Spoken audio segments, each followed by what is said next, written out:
Hey everybody! Welcome to Friday the 13th, the series. I'm your producer, Robert. And I'm your guest, Peter. And after a complete, spoiler-filled recap of the episode, we are going to discuss the show you either just learned existed or always wondered how it existed. We promise the answers will be few and far between because we're just here to have some goofity fun exploring a show that, despite or possibly even because of its faults, isn't good and isn't so bad it's good, but is still somehow oddly charming. Let's dive in, shall we? Benvenuti to the third and, I swear, final episode dedicated to Scarecrow. To be fair, IMDb does consider it a top-rated episode. That's right, Dr. Jones. Top-rated. You can find the previous two parts on the Inner Demon Entertainment website, along with links to every episode of the TV show if you want to watch along with us. After the scripted portion and discussion with my good friend Peter, stick around for an exciting factoid about the next episode of the TV show, episode 12, Faith Healer. It's the most exciting thing to happen around here since discovering episode 1 starred Oscar winner Sarah Polley. Ryan and Geordi explore Uncle Chris Cooper's barn, and it turns out he must moonlight as a used Scarecrow wholesaler, because he's got dozens of Scarecrows hanging from his rafters. Well, come on down to Crazy Cooper's used Scarecrow Emporium. We've got Sackhead with button eyes, Buckethead with drawn face, maybe lady or non-gender conforming Scarecrow in a dress, hip-hop tracksuit wearing DJ Jazzy Scarecrow. We've got a pool of blood with more dripping from the rafters. Oh god, this got dark quickly. Yes, mixed in among a genuinely fascinating, creepy, and inventive collection of scarecrows, many with that turn-of-the-century quality we all find unsettling, is the corpse of one Uncle Chris Cooper. How and why did Summer put him up there? Don't worry about it. The important thing is, Ryan drugged Geordi along with him to track down a killer scarecrow, so the kid is now thoroughly re-traumatized. Meanwhile, Mickey is fully annoying the sheriff, who's trying to get some paperwork done. Take a hint, Mickey. He's literally the only other person in this office, so I would imagine he keeps busy running the entire department himself. Unfortunately, long black raincoats with fishing hats must be standard issue around these parts, because Mickey discovers the sheriff owns one too, courtesy of a voiceover callback from Geordi, which I think is the only voiceover we've gotten on this show. I admit, it is quite a coincidence, and don't fault Mickey for locking the man in his own closet. A strange running motif of this episode. After that exciting action scene, the roller coaster continues as Geordi comes running back into Murder Barn to hurriedly warn Ryan there's no answer at the sheriff's office, and then Ryan catches up on some paperwork.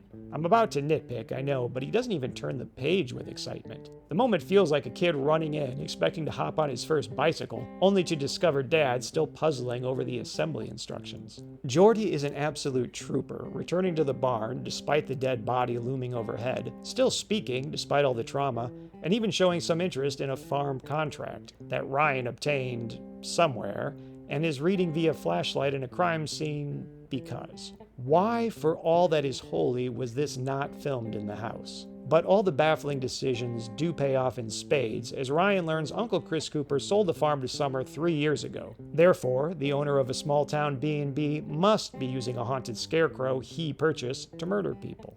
It's airtight.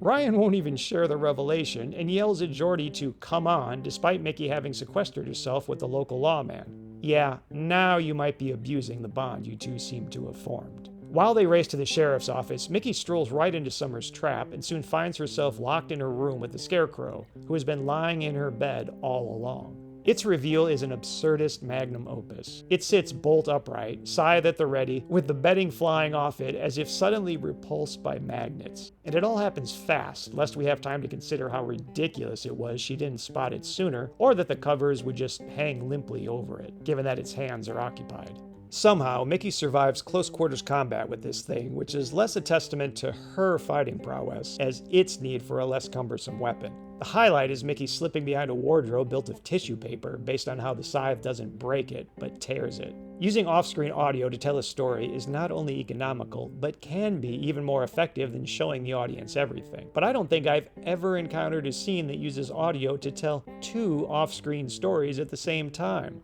While we watch Summer pleasantly quilting, we hear Mickey struggling upstairs and Ryan, Geordi, and the sheriff arriving. At this point, the episode is officially radio drama. Just to cap the moment, Summer pulls out a pair of scissors that must be almost a full 2 feet long. Despite hearing off-screen the sheriff telling Ryan and Geordi to stay back, they're right alongside him in the foyer looking for Mickey. How they can't hear her is beyond me. Perhaps Summer is much closer, but it's a B&B. Have you ever stayed in a B&B? You can hear everything. Every floorboard, every faucet, every window, every person breathing 3 rooms away. Everything. We've lost the geography of the fight, as Mickey is now trying one of the locked doors again, and the Scarecrow is turning with the delicate grace of RoboCop to confront her. Only now do we see it appears to have skeletal hands, which is a very creepy touch that begs a lot of questions. Again, using a doorway to frame a character and letting everything that isn't important vanish in shadow, we get a silhouette attack of Summer plunging the ribbon-cutting ceremony novelty scissors into the sheriff's back, then taking Geordi hostage to keep Ryan at bay. We have just enough light hitting Geordi from the back we can see his mouth hanging open in a silent scream, so he's finally back to being traumatized again. Good work, guys. You finally got him there. Geordi pleads for Ryan to help, and Ryan snaps, simultaneously closing his eyes for some reason, screaming gibberish like Adam Sandler, flailing his arms, and kicking like he was just about to fall asleep. Somehow, this wild assortment of spastic actions sends the scissors flying. Oh god, is he going to kill her out of suppressed rage over his deceased brother? No. In a subversion of expectations I can't believe I'm witnessing, Summer grabs Ryan by the hair and manages to whip him around like a rag doll. Upstairs, in a parody of The Shining, the Scarecrow does enough damage to a door with its scythe, Mickey just busts through it like a frightened cartoon character through a wall. Honestly, it's kind of clever and something I don't think I've ever seen before. Good job, show. You stumbled backwards into actual innovation. Summer continues to rob Ryan of any and all dignity he might have had, even sending him flying into a wall with a kick the very moment he manages to get the top position. Then, the fun of a good chase scene is again ruined when Mickey runs downstairs to find the Scarecrow just chilling in the foyer. I know it's haunted, but this thing is grossly OP. IMHO. I will say this about Ryan, he doesn't know when to give up. Coming off a disastrous encounter with Summer, he leaps on the Scarecrow's back and manages to stay at scythe just long enough for Mickey to reclaim her driver's license. With no target, the Scarecrow collapses. In a possible homage to Psycho, or at least an attempted homage, Summer charges, shrieking from nowhere, a real knife now raised over her head. Her swipes at Ryan send him tumbling backwards over something we can't see. It's completely believable, even adding to the verisimilitude of the encounter, but plays for comedy since it's so unexpected and over the top, with Ryan's leg cartwheeling up into frame as his torso drops out. Unfortunately for Summer, her wild slashes with the blade knocked a photo of her and her husband off the wall, which landed perfectly in the Scarecrow's suit coat, and it follows the letter of the law, not the spirit, so Summer is summarily scythed in the back. I believe that makes 3 deaths or dead bodies witnessed by Geordi in the day since becoming Ryan's ward, so I need to check the credits and see if this was written by a young Frank Miller. Fortunate for all concerned, the large framed photograph falls from the Scarecrow's jacket apropos of absolutely nothing. The kill complete, the Scarecrow is now a statue, but oh, there goes the photo.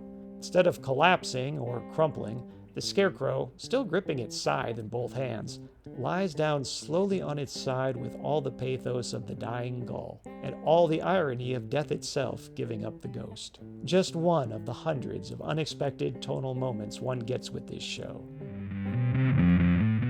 Full disclosure, Peter, I gotta tell you, the fact that I'm dedicating 3 episodes, almost 3 hours of content probably, to 1 episode of Friday the 13th, the series, it's not lost on me how insane that is.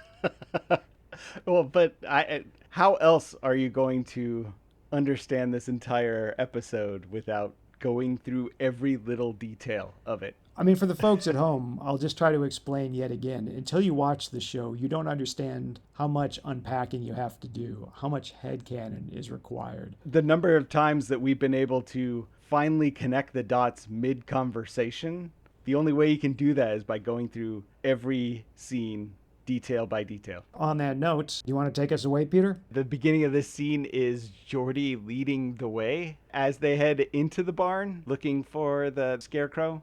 They're shining the flashlight around, and you see a bunch of different scarecrows in old, like, rustic clothes, except for the one they choose to stand underneath, which looks like they've got an Adidas tracksuit on. Yeah, Jam Master Scarecrow. Yeah.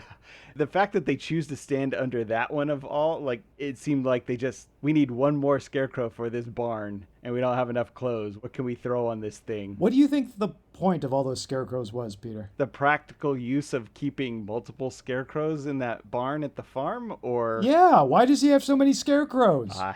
Maybe. I mean, I'm not a farmer, but what's the purpose of having so many scarecrows? And some of them are pretty odd looking, like it looked like he had a bucket on one of them. They all look a little odd. Oh yeah, the designs are just wild. I mean, I'm actually really impressed with the creativity that went into them. Funny how every single one of them looks more like a scarecrow than our titular scarecrow. Very good point. All the other ones kind of have like the friendly scarecrow face that you would expect farmers' kids or something like that to like decorate, probably almost like a snowman, right? Yeah, exactly. Yet we've got Leatherface as the main scarecrow plot device. You know, confession time. When I was going through the audio editing and when I got to the section where Jordy finally starts speaking again to reveal that he once saw a scarecrow while playing in the barn, I made the rather flippant remark, yeah, that sounds about right. Hardly a smoking gun.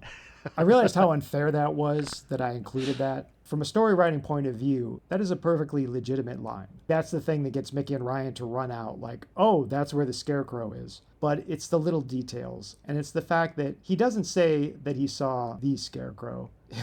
He gives this nebulous time frame of sometime in the past, he saw a scarecrow. And it's that generality that made it seem banal and unimportant, or at least not as important as Mickey and Ryan seem to think it is.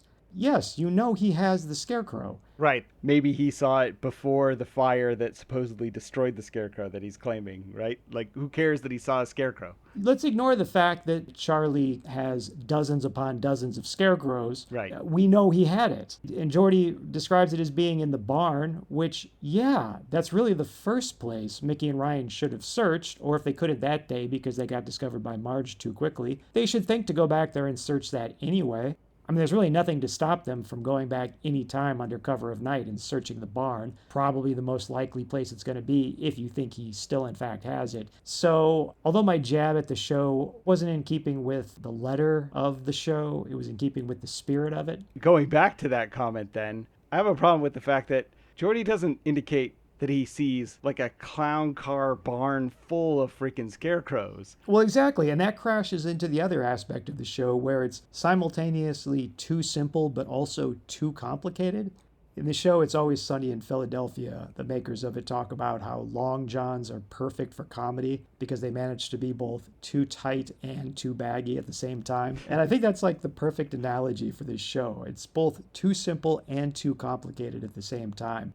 And this gets back to the issue you had of not realizing that Jordy saw Marge, not the Scarecrow. Right. Because the show seems like it should have been simpler. He should have seen the Scarecrow, but he was traumatized, and or he was reluctant to speak up, given how crazy that sounds. And then he eventually reveals, oh, I saw this supernatural scarecrow. But that's not how it plays out. He sees Marge, which makes things more complicated than they need to be. Even the offhand comment from last time about his dad happened to have lost a picture that week or whatever. It's like, it's such an odd little piece that makes it so overly complicated solely to get to here where you recognize, oh, you need the picture to attach to the scarecrow. You need the scarecrow to be chopping heads and somebody needs to be running off with them because the scarecrow collapses to the floor. Yeah, and in keeping with the whole attaching the picture thing, they realized they kind of wrote themselves into a corner where any sensible person would put these photographs in a pocket but they're always somehow pinned or otherwise attached to the outside of the Scarecrow so that we, the audience, can see them and know that they're there. Yeah,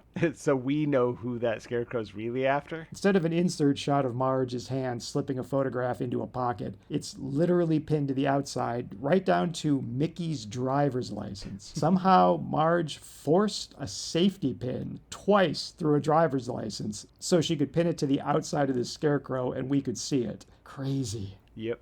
So yes, we're in a menagerie of scarecrows, and we discover that among them is the body of one Charlie Cobean. Yes, somehow little Marge has hoisted this man's body into the rafters. By the hook she is rammed into his back. One assumes. This is all to kind of set up them finding that contract that Charlie was crumpling up as he was sitting in his living room. I'm going to dive in here with my bombshell. Did you notice Charlie Cobean's body is present feet away from Ryan while he's reading that agreement? No, where, like dangling from the rafters still? You'd think. No. Au contraire.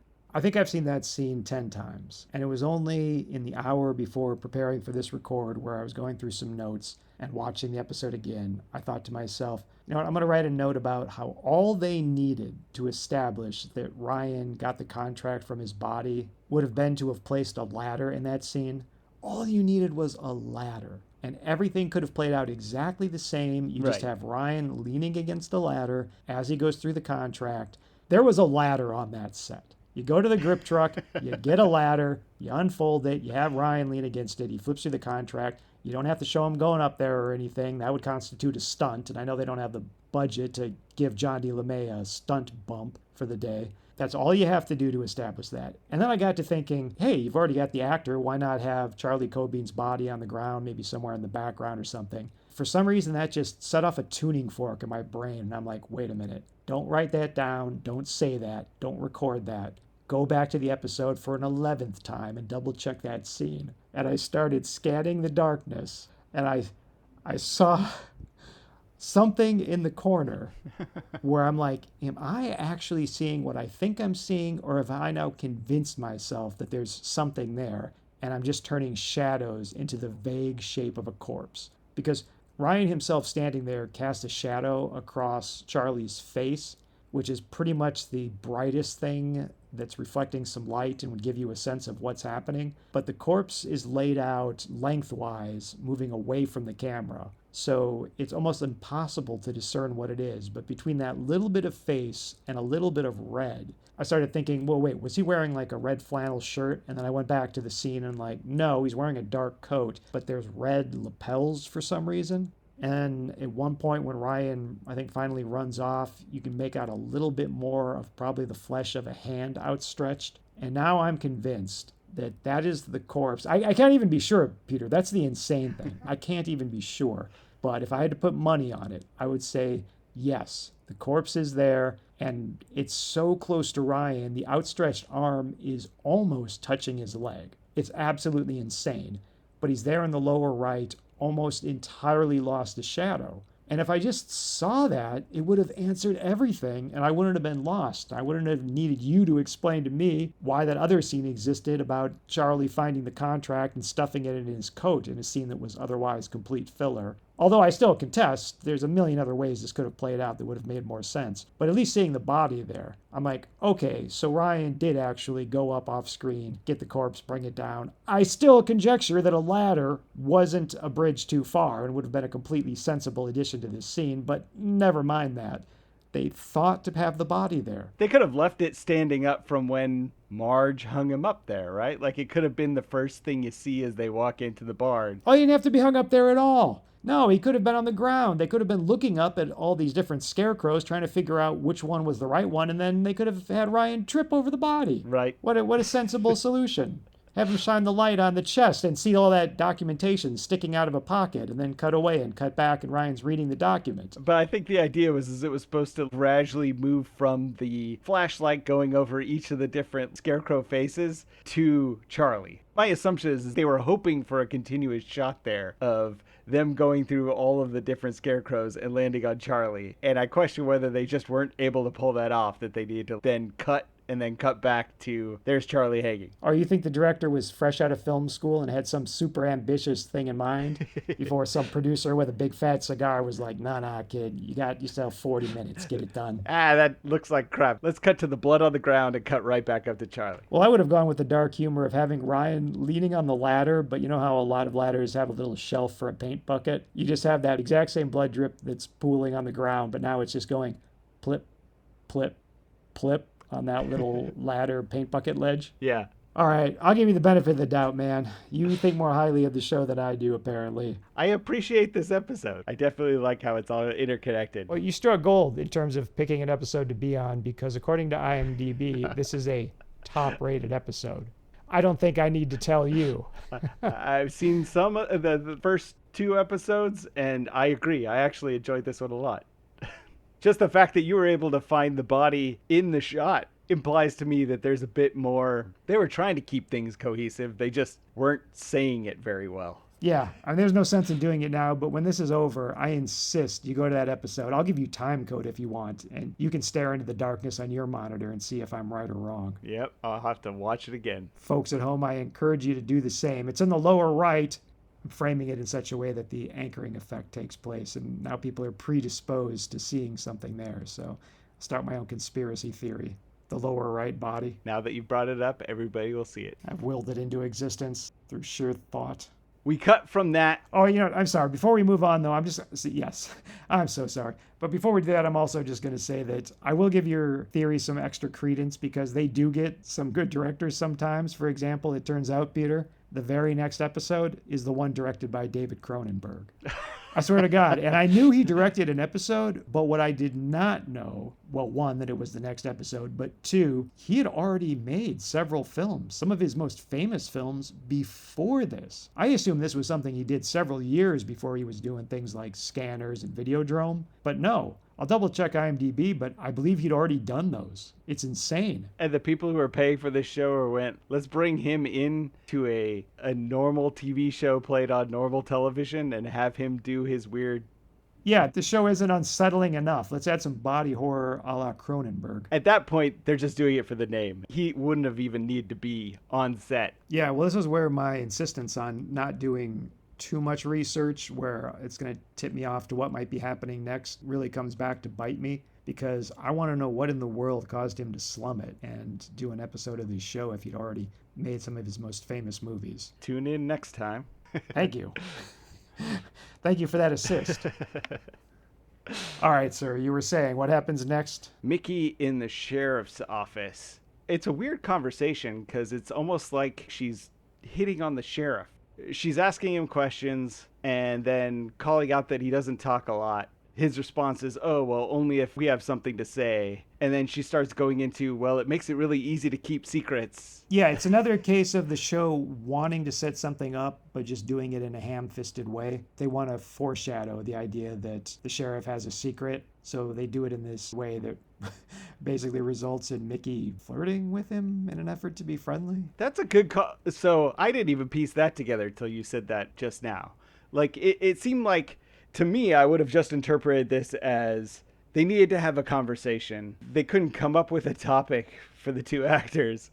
So they're just kind of being flirty back and forth and just kind of chatting. But you're right. Well, I'm yes-anding you because you're more invested in the flirting angle than I ever was. I never really thought much of it, but now that you're bringing up the flirting and the fact she specifically mentions secrets, it just clicked in my mind. Oh, because in a moment she's going to think he has this secret where he's the killer because of the raincoat discovery. So now I'm thinking, oh, right, because this show, as we said it time and time again, the effort's there. It's just always done in such a clunky way. Yeah, that now makes sense in my head, even though it makes literally no sense to the rest of the storyline when you take into account that Nick has been sent to go after Mickey, and then the sheriff is the one that is there to shoot him and save Mickey. That whole setup completely throws away, like, it doesn't make any sense for him to be the one controlling the Scarecrow. Well, to bring up It's Always Sunny in Philadelphia again, that doesn't make sense. It doesn't have to make sense. You're right. I'm going to do it. Right. Mickey freaks out when she sees the raincoat and pushes him into the closet. and locks him in. This is where we jumped the gun and talked about the scene where Ryan's going through the paperwork, which we really jumped the gun and actually talked about that last episode as well. Right. But it's even weirder because we got Geordi, who's not even supposed to be there. And then on top of that, after finding a dead Charlie from obviously not being beheaded like the Scarecrow has been doing, like a murdered Charlie, he sends Geordi to the house to go find the phone and call the sheriff by himself. Yeah, Geordi is really the Dante of this episode from Clerks. He wasn't even supposed to be here today. But obviously, Ryan doesn't give a crap about Geordi, or maybe he just thinks Geordi can take care of himself after the ass whooping in the last episode. 3 traumatic experiences he goes through in this episode alone. So then we cut back to Mickey going into the inn. Mickey meets up with Marge in the lobby. Marge tells her that she just needs to go and take a rest, like take it easy, sit back and relax after finding the murderer. Doesn't make a whole lot of sense. Yeah, you city folk are always rushing. You got to learn to relax a little. Go up to your room and relax. There's no chance that the one sheriff isn't going to come and murder you when he is literally right across the street. I like that the Scarecrow is a team player. Like, he doesn't just go into murder mode as soon as she pins the picture to him. He's just content to lie in a bed under a cover and wait patiently until the moment that Mickey's locked in the room. And that's when he decides to sit up with the scythe in hand, which is longer than the bed. So I don't understand how she couldn't have noticed. Yeah, that falls into the category we call the beauty of the off-camera.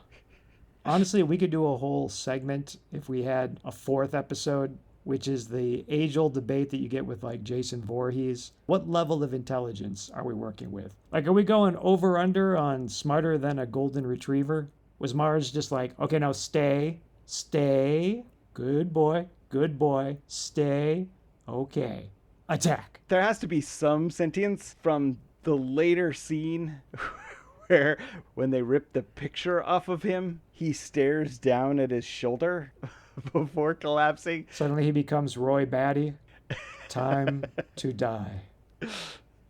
Marge is downstairs listening to Mickey screaming, and that's when the sheriff and Ryan kind of make themselves known that they're like coming into the inn. She's sitting there sewing. She hears them coming and grabs the scissors out of her sewing kit. Yeah, and what are we going on those scissors? Are we thinking 18 inches or are you going the full 2 feet? Those things are humongous. At that point, it's a sword, right? Those are generally reserved for ribbon cuttings. Right. When she takes Geordi hostage and Ryan flips out, what was your take on Ryan saving Geordi? My guess is the reason why he was flipping out was supposed to be like that callback to his traumatic experience with his brother. That this was supposed to be him diving in front of that jackknife truck and saving his brother or something. Because he just kind of like karate kicks his way off of the staircase into Marge. He karate kicks a pair of scissors that are against a young boy's throat. Right. I apologize because I framed that one in a way I should not have.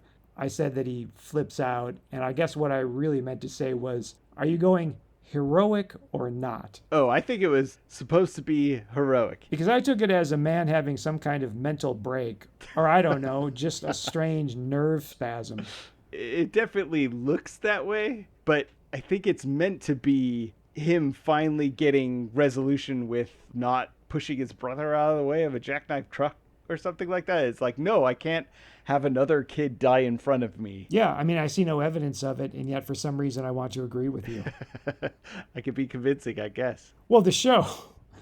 It seems like the kind of thing the show would want you to believe without citing its sources, where you're just supposed to put it together yourself that this is some kind of knee-jerk reaction to the trauma that he suffered that we only learned about for the first time like 20 minutes ago, that's never been a part of the show before, and that he'll apparently be over in another 3 minutes of screen time. And we're just supposed to leave this going, oh, what a dramatic arc. He came to terms with that thing from his past. Yep. Long Johns. Did you think that was an intentional homage to Psycho? The way Marge comes running in the second time, brandishing the knife? I didn't catch the reference, if there was one. Like you said earlier about that one shot with Nick Cobean as the Scarecrow, seeming reminiscent of Texas Chainsaw Massacre. Just the physicality of the way she comes running out of a doorway, brandishing the knife, screaming, really reminded me of Norman Bates at the end of Psycho. Spoiler alert. Quite possibly. She throws Ryan around like a rag doll again. I really liked in your notes where you wrote, Ryan learns from Geordie's attack at the farm and jumps on the Scarecrow's... Oh, that's the Scarecrow. Oh, crap. Well, too early for that. Sorry, please continue. Well, we gotta catch Mickey back up. So after a struggle in the room and realizing that every bit of furniture in our room is made of paper, I guess, because that's that scythe goes through everything. I legitimately like the fact that she let the Scarecrow destroy the door and then just walked through it like a cartoon character busting through a wall. That was hilarious. I don't think I've ever seen that in any media. Have you? No, and I was actually kind of curious how she was going to get her way back out of that room anyway. I'm like, okay, she goes out the window or something. She climbs out on the roof. Like, that's where this is going. They don't have So I Married an Axe Murderer money, Peter. But they got enough to, like, set up this paper-thin door that she can dive through. Well, exactly. Just look at them. Their doors and furniture are made out of tissue paper.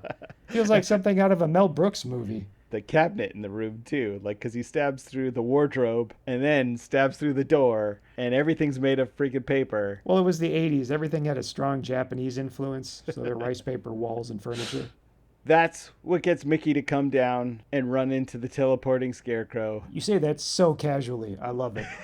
What else? That's where we're at. We just accept that as fact. We don't even bat an eye. Yeah, it has to be part of its quirk. Is it weird that that's a bridge too far for me? The fact that the thing teleports? It's a supernatural Scarecrow, and I'm like, yeah, sure, that sounds right. It's wearing a gimp mask. Yeah, I don't see any problem with that. It teleports. Whoa, hold on, show. I got a bone to pick with you. Chops off heads based on a picture attached to it, but you have a problem with the way that it travels around. I'm glad you brought up the heads. The same way we're stuck on where did the heads go when, well, what about the rest of the bodies? Mickey runs downstairs. Teleporting Scarecrow is down there waiting for her. Ryan's already been beat up by Marge and is laying on the ground, recognizes that all he needs to do is jump on the back of that Scarecrow. Yeah, for some reason he was going with the old rear naked choke against the supernatural Scarecrow, but I'll allow it. He gets Mickey to rip the picture off of his shoulder. The Scarecrow looks down at his shoulder, realizes the picture is gone, and slumps to the floor. Yeah, somehow she just tore that off, which, no way. It's one of those Canadian licenses. It's also tissue paper. I'm going to back up for a second and mention the part where Ryan topples backwards over something we can't see. And I bring it up because there's a weird, if I'm being generous, I'll call it a motif. If I'm not, I'll call it laziness surrounding certain things in this episode that happen multiple times. Twice, a character trips backwards over something we, the audience, can't see and falls out of frame. That happened to Dave Mino at the very beginning of the episode, and now it happens to Ryan. We've got 2 times where someone leaps out from a closet and attacks. That happened to Mickey, courtesy of Nick Cobean, and then it happened to Ryan, courtesy of Geordie. There are 3 times someone is locked in something. Nick is locked in the closet, the sheriff is locked in a closet, and Mickey is locked in her room. And Mickey is attacked 3 times, and she runs the entire Scarecrow spectrum from being attacked by Nick as the Scarecrow, and then finally transitioning to being attacked by the Scarecrow, matriculating to the Scarecrow, if you will. And in that tussle is when her picture that they set up at the beginning of the episode, when they first go into the inn, lands on the Scarecrow and gets the Scarecrow to stand back up and now choose to end Marge's life. Yes, and you say picture, but let us be clear. It is a framed photograph that measures what? Probably about 12 inches long by 10 inches tall. My point is, it's insane that this thing managed to land in such a way that it just stays put on the outside of this Scarecrow. Heaven forbid it should, I don't know, get caught somehow on like a button or land in any way where we can't see it, but we know what it was, so it's okay. No. It's got to be visible on the outside of him somehow. Ryan's laying on the ground, lets the Scarecrow walk up to Marge and hack off her head in front of everybody. Yeah, that was another one of your notes that I liked. Ryan lets the Scarecrow cut off Marge's head. I didn't even think about that. When you wrote that, I was like, what? I don't remember seeing that. And that's because unlike all the other decapitations where we see the head and the headless body, this one happens with a cut. So it's far and away the most subtle one, and the way that I would have thought they all would have played out given the time and medium on which this aired. Once again, it's a case of out of sight, out of mind, where every single other character in that room sees a headless corpse and and the head right next to it, including poor Geordie once again. Right. Well, they give a little flash of him like looking away after the fact, way too late at that point. Yeah, he's a little bit bothered, but everyone else is just numb to the beheadings by this point. Yep. Ryan has ice water in his veins. Speaking of the sheriff earlier not giving any kind of warning to Nick Cobean before blowing him away, Ryan just watches her get decapitated and doesn't even give her a chance to fight back. Maybe a quick behind you or look out or no, or even a look on his face that would hint that there's something going on behind her that she should turn to address. Even in those 80s movies and 90s movies, the good guy still gives the bad guy that one shot, right? To like kind of show that they're better. A chance to take the moral high ground. Exactly. And in this case, no, Ryan doesn't even do that. Just kind of lets it happen. Yeah, but not in Canada, Peter, where life is cheap. If you like the horror genre as much as we do, you can preview the horror comic book Requiem for a Psychopath right now, for free, at the Inner Demon Entertainment website. Imagine a world in which horror film slashers are real. Then imagine a troubled teen bringing one out of retirement to help him take revenge on his bullies. It was written by me and drawn by friend of the show, Stephen Yu. Again, that's Requiem for a Psychopath on the Inner Demon Entertainment website. And, if you dig it, please either review and rate it 5 stars on Amazon, or don't rate and review it at all. Ratings of less than 5 stars send the algorithm into murder mode for some reason. Thanks. I hope you enjoy it. The next day, Geordie waits outside the sheriff's office as Mickey, Ryan, and the sheriff step out. The sheriff actually has his arm in a sling, which is a nice touch, almost completely lost by the fact he's wearing a jacket over it, but wasn't he stabbed in the back? Yes. The answer is yes. Ryan assures him there's nothing to worry about. If he's referring to the Scarecrow, that's true. If he's referring to being placed into a Hicktown's foster care system, not so much. Ryan gives Geordie the baseball from earlier, so through no effort whatsoever, Ryan has completely overcome the childhood trauma we only learned he was dealing with 38 minutes ago. Geordie asks who Jimmy was, and we fade out on Ryan recounting a story from his youth. Ryan, for the love of God, please don't tell this kid about watching your younger brother get squashed like a bug. In a shot of the Winchester mobile driving out of town, a seemingly random dog watches the car drive past, then appears to follow it, and I am thrilled to say the dog honestly looks like it could be the littlest hobo. That means if Richard Belzer shows up, science will finally have a grand unified theory of television. On their way out of town, the writer attempts to patch over a plot hole with a bucket full of non-answer when Mickey raises the question of what the Scarecrow did with all the severed heads. It's lazy, but does at least allow the audience to reach their own creepy conclusion, and would be a nice note to end on, except for what happens next. A violet dusk sky looms over the Winchester mobile driving past us. We pan with it, landing on a field, and zoom in on an empty Scarecrow cross in the distance. The production once again lucks out regarding the wildlife, and a flock of geese in a loose V formation fly past. Perfect. Then the cross falls over. Dang it! You were so close, show. Why couldn't you stop one beat sooner? It's especially frustrating given the difficulty of getting a shot this complex.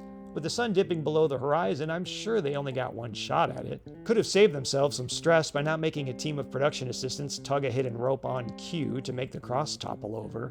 Of course, we get a still image of that insane Scarecrow mask to ponder over while the credits roll, and ponder I will. Questions like, can the name Charlie actually be spelled Charlle? It's the name of a character, not a member of the cast or crew, so I'm just going to assuage myself. No sane God has ever allowed a parent to do that to their child. Geordie's sitting out on the steps of, I think, the sheriff's office. I don't even know if the sheriff is alive or dead. He's alive because he has his arm in a sling, which is a nice touch, except 1, we can barely see it because he has his coat over it, and 2, he wasn't stabbed in the arm. He was stabbed squarely in the back. Okay. Ryan and Geordie kind of give each other a weird look. He gives them His brother's baseball? Baseball, and I love your note on that. Thanks for your garbage, question mark. Right, because he just starts going, yeah, when I was 8 years old, and it kind of trails off. And I'm like, where do you plan on going with this story with Jordy? It's like he's not damaged enough at this point over the last couple of days of watching everybody die that he's now going to like, I'm going to recount the chilling tale of my brother being squashed flat as a pancake. yeah, when I was 8, I watched my brother die from a jackknife truck. Jordy, you ever see that recent movie, Pet Sematary? Well, it's a lot like that. Well, let me ask you something, Peter. Why did Ryan's brother sign the baseball to him? Oh, that's a good question. Why would he sign some dirty old baseball? I have no clue. I understand giving Ryan the baseball, I guess, if, well, wait, no, let me walk that back. Yes, I would understand if he was like going off to college and it's like, here's the baseball from all those times we played baseball and somehow never lost it down a drain or in a neighbor's yard, I guess. But that's not what happened. They were playing catch, and his brother got squished. Right. Under what circumstances did anyone sign this ball? They could have easily solved this by have him in a hospital bed, have him sign the ball over to his brother as like, remember all the good times we had? Well, even that's a stretch. I mean, no offense. I like where your head's at. If you're going to insist on having the ball signed, then yes. But my argument is, why sign the ball at all? How about it's just the ball? It doesn't matter to us, the audience. Well, but we needed to see that it said Jimmy on it so that we go, well, who's Jimmy? Why? Well, we got to do what Mickey was doing. Like, who's Jimmy? What's so special about Jimmy? Why were you pissed off at me for touching a ball by the fridge? How about why do you keep a weird old ratty baseball in a drawer next to the fridge? Right. You shouldn't have moved it. Why are you so angry that I brought it out? Why did it have to be signed by Jimmy? Maybe put your important stuff where important stuff goes. And I don't think it's in the drawer by the fridge. Yeah, well, it's like nested levels. It's like recursive not making sense. Anyway, I'm sorry. Back to the story. They're back in the car, just like at the beginning of the episode. And Mickey ends with one thing that's nagging me. What did the Scarecrow do with all the heads? Both of them look at each other. Absolutely no answer. Cut to the sunrise or sunset. But right as the credits are about ready to roll, somebody was told to like push the Scarecrow hanger over to basically say we're done here. And cut to credits. Yeah, you got to have nerves of steel to try a gambit that risky where you just address the plot hole head on and hope that solves the problem. They didn't even pull a Spielberg and use humor to cover a plot hole. Right. Like, this was some serious Apollo mission, steely-eyed Rocket Man stuff. And I think without that question, there's a good chance I may not have had questions about where the bodies were. It's like, you're right. Where are the heads? Also, where the hell are the bodies? Also, where are the torsos? And the limbs? Yeah, did you think that the cross falling at the end was an unnecessary bridge too far? I think it felt a bit corny. Like everything else that's a bridge too far with us. I don't know why that bothers me so much, but everything fell into your lap. You managed to time a great sunset shot. You got incredibly lucky on having a flock of birds fly past as you timed the passing car to the pan over to the cross. It was a beautiful shot. It was perfect. And then you had to go and ruin it by adding the cross falling over for no reason. You're right. Just hold on the cross, hold on the sunset, hold on the birds. Credits. Would have looked perfect. Would have been fine. Perfect. Absolutely perfect. It's the same way that they put zero thought into the freeze frames at the end of the episodes. They don't time it out so that they freeze at a good moment. It's literally just, this is the second we have to end on for commercial reasons, so it doesn't matter if someone's making a weird face or turned away from the camera or if the composition looks terrible. That's where it's ending. I'm assuming you've watched shows from the 80s and 90s on like Netflix or YouTube or whatever. It always feels like the more and more I watch old episodes, the more and more I recognize how often they repeat the scene. They show you a scene, cut to commercial on the cliffhanger, and immediately come back and show you the exact same scene again. I haven't gone back and watched a lot of television from the... This is my television from the 80s and 90s, Peter. Well, and see, I get like my kids watching like... Your kids watch a lot of MASH and Cheers, do they? Pokemon and that sort of thing. Well, having done no research since I wasn't prepared for this, do you think it's children's shows that did that? Maybe it's solely to remind the kid where they're at after watching He-Man action figures and the next Teenage Mutant Ninja Turtles. Exactly. That's what I'm thinking. Just backing up one scene, did you happen to notice that as they were driving out of town, in the penultimate scene of the episode, there is a dog that walks along the side of the road and then kind of starts to follow them on the actual road once they've passed? I did notice that. Which is my potential littlest hobo sighting. How so? That might be my bridge too far. No. If this show is going to make me headcanon 95% of what's happening, I'm headcanoning that that's the littlest hobo making a cameo. All of these actors that cross between this show and the littlest hobo, and you're saying, and also the dog that happens to be running across some farmland as they're driving away from the shot. Sure, why not? It's synergy. Little cross promotion. I'll leave that call to you. Speaking of actors crossing over, what did you think of this cast? As much as I joked about Ryan, I think Ryan did the best job in this episode. Mm-hmm. Like, I felt like a lot of Mickey's lines were a bit filler. They needed her to be the damsel in distress. Ryan was having the interaction with Geordi, and Ryan was having the odd interactions with the sheriff and Marge. And Mickey was just mostly busy being attacked by various men. Right. She didn't have a whole lot of conversation other than filling Ryan in on the information she found off camera. Very expositional. That's fair. And you've seen 2 episodes that had Chris Wiggins as Jack Marshak. Do you have a favorite among those 3? He shows up when they need a third. They need Mickey in distress, they need Ryan flopped on the floor, and they need a third to come and save the day. Well, when they need the problem solved, they call Jack. Exactly. At best, Mickey and Ryan should be on guard duty back at Curious Goods the entire time, and Jack should be out there in the world actually getting stuff done. Ryan, in this episode, just the way his hair is cut and the way he kind of looks and talks, really reminds me of... what's his name from Animal House?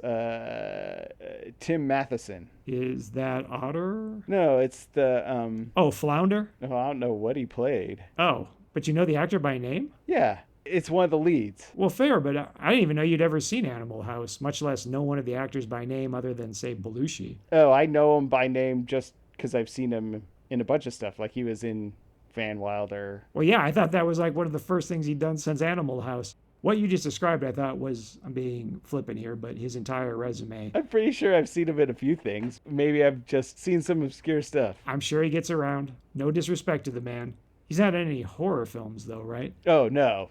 He, like, I always remember him from, like, comedies. That makes a lot of sense. I'm like, he kind of reminds me of Tim Matheson. Yeah, well, Hill Street and I definitely discuss Ryan's look, every single aspect about it.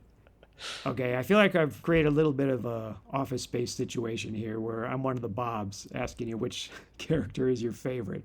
And what about the greater cast in this one? Anyone else catch your attention? Marge only had like one speed. Pure evil. Yeah, right. And the sheriff was kind of, some of his conversation was really kind of rough. And I can't get over like the way that he like sipped his whiskey flask. Did you like that kooky old dude who sold them the pipe? There you go. That would probably be my favorite character in this episode. He seemed way into his role. Well, he was absolutely lovable, and I liked him despite the fact that it seemed like he hadn't really memorized his lines and was possibly reading them off of note cards pinned to his co-stars, going full Brando.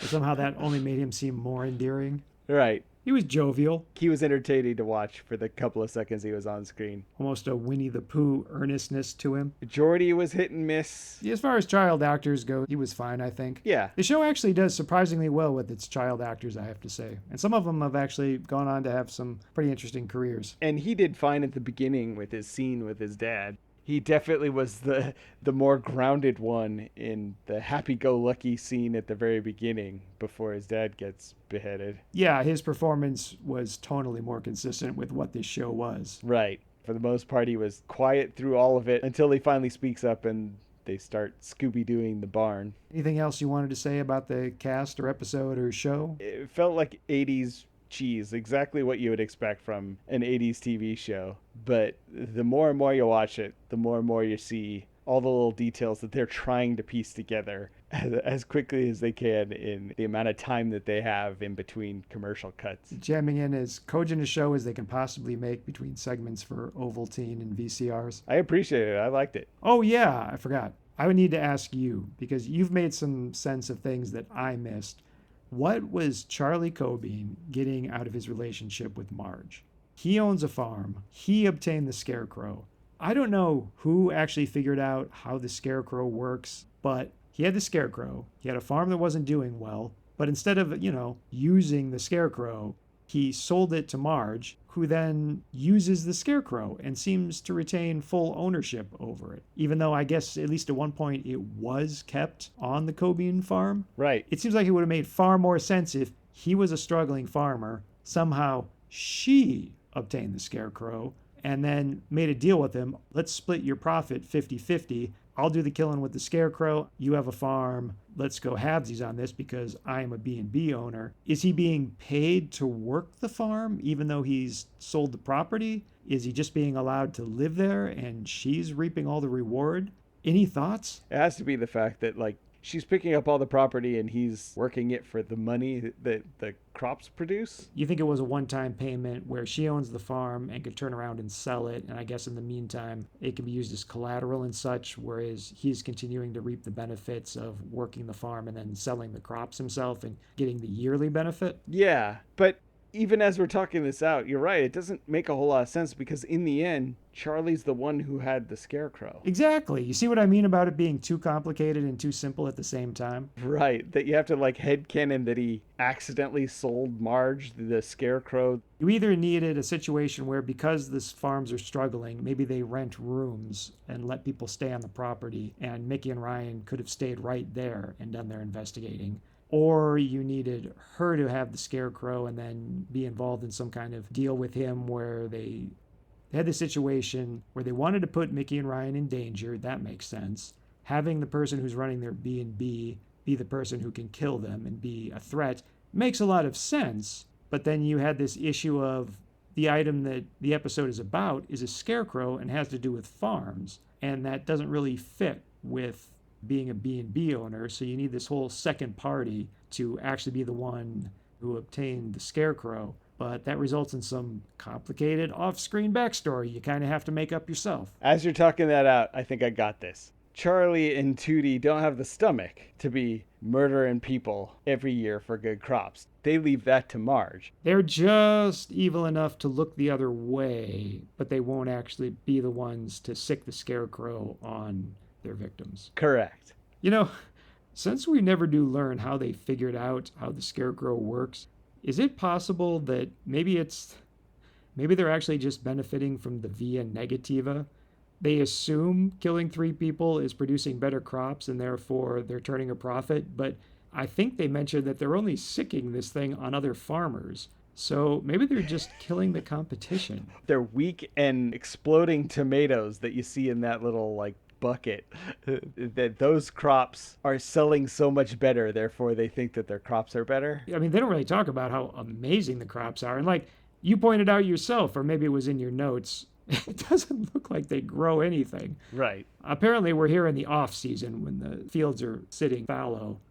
I don't know what this farm is all about, but I'm just saying it doesn't exactly seem like a land of bounty. It's not like they show up and there's just a cornucopia of delicious foods growing everywhere. There's not corn as high as the elephant's eye.